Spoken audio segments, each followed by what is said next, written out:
First segment, you used the term woke, and you said that woke is what was sort of ruining everything. And I know that you're... No, I didn't say ruining everything. I said that's why Trump could get reelected. That's why Trump could get reelected. Yeah. That woke is a word used by the black community to note that we must be aware of social injustices. But words and migrate. So why is that a bad thing? It's not a bad thing, and originally that was absolutely a great thing.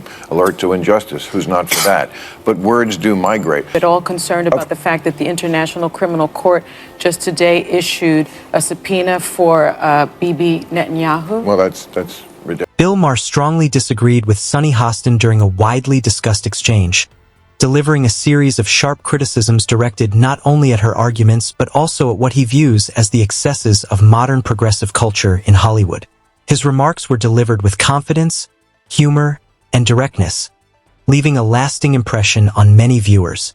What made the exchange especially notable was that both Maher and Hostin are generally associated with left-leaning political viewpoints.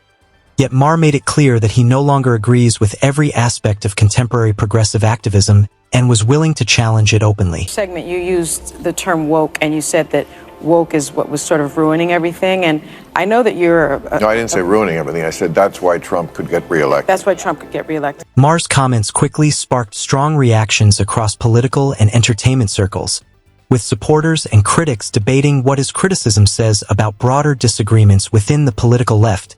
Some viewed the exchange as evidence of growing divisions among progressives, while others dismissed it as a disagreement over language and political strategy.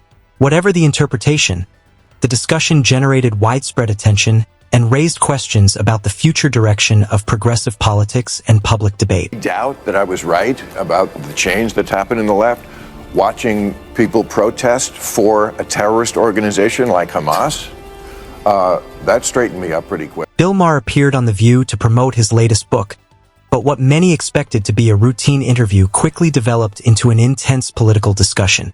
During the conversation, Maher surprised many viewers by openly criticizing positions commonly associated with parts of the political left. The turning point came when Sunny Hostin questioned why he continued using the term woke, suggesting that the word had become unfairly politicized and was often used to criticize people advocating for social justice and equality. Me that in the first segment you used the term woke, and you said that woke is what was sort of ruining everything. And I know that you're... No, I didn't say ruining everything. I said that's why Trump could get reelected. That's why Trump could get reelected. Yeah. So the term woke has been, in my view, co-opted by the right and weaponized and bastardized. And so I was surprised to hear you use the term because historically, as you know, because I think you're quite brilliant, that woke is a word used by the black community to note that we must be aware of social injustices. But words and migrate. So why is that a bad thing? Hostin challenged Maher by suggesting that his criticism appeared directed toward ideas often associated with his own political perspective. However, Maher rejected that interpretation and argued that the meaning of words naturally changes over time.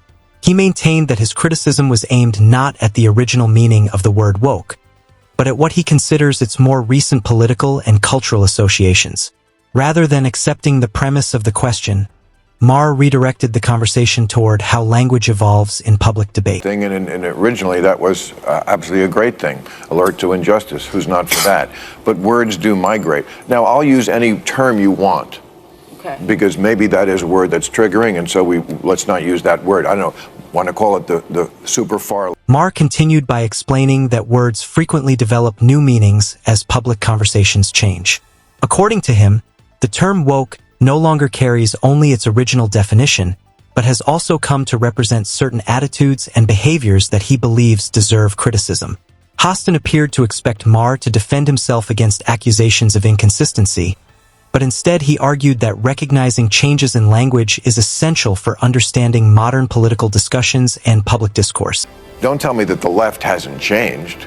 I mean, I'm old enough to remember when it was the conservatives who hated the Jews. Yeah.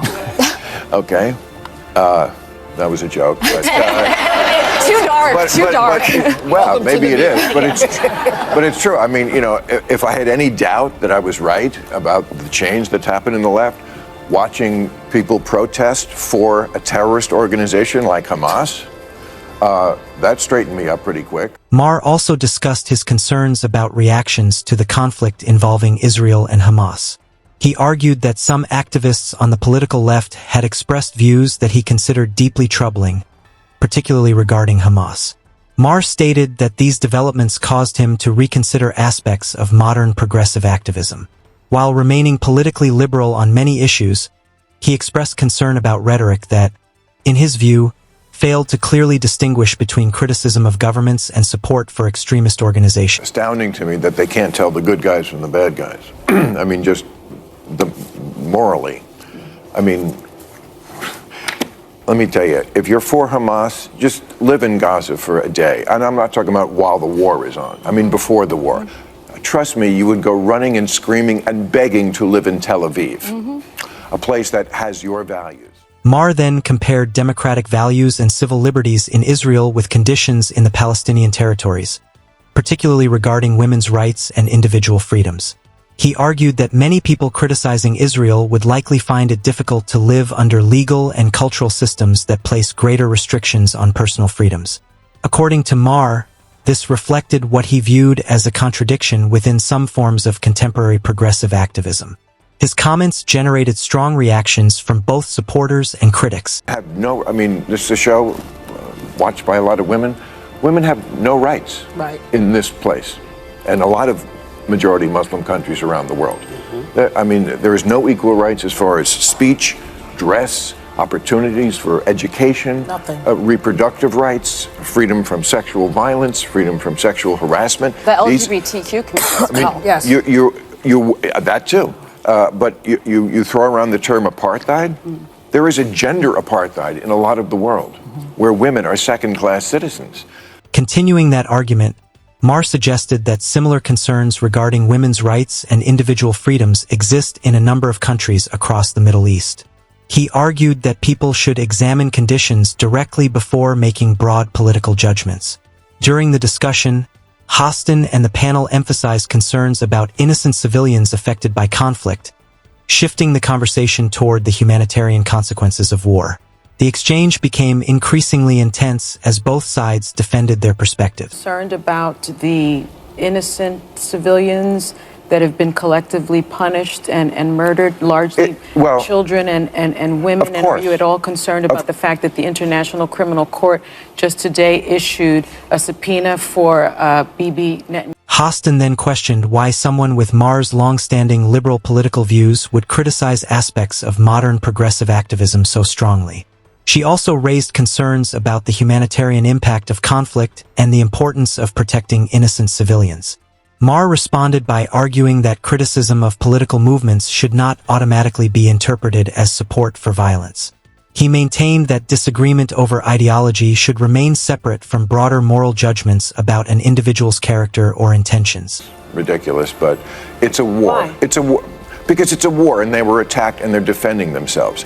Now, this is a war. Do you think Hamas needs to be... As the discussion concluded, Hostin continued challenging Maher's position by questioning whether his criticism of progressive activism unintentionally strengthened opposing political arguments.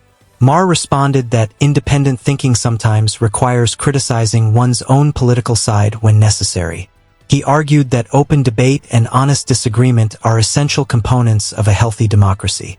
The exchange ultimately became one of the most widely discussed moments of the interview, with audiences continuing to debate the arguments presented by both participants.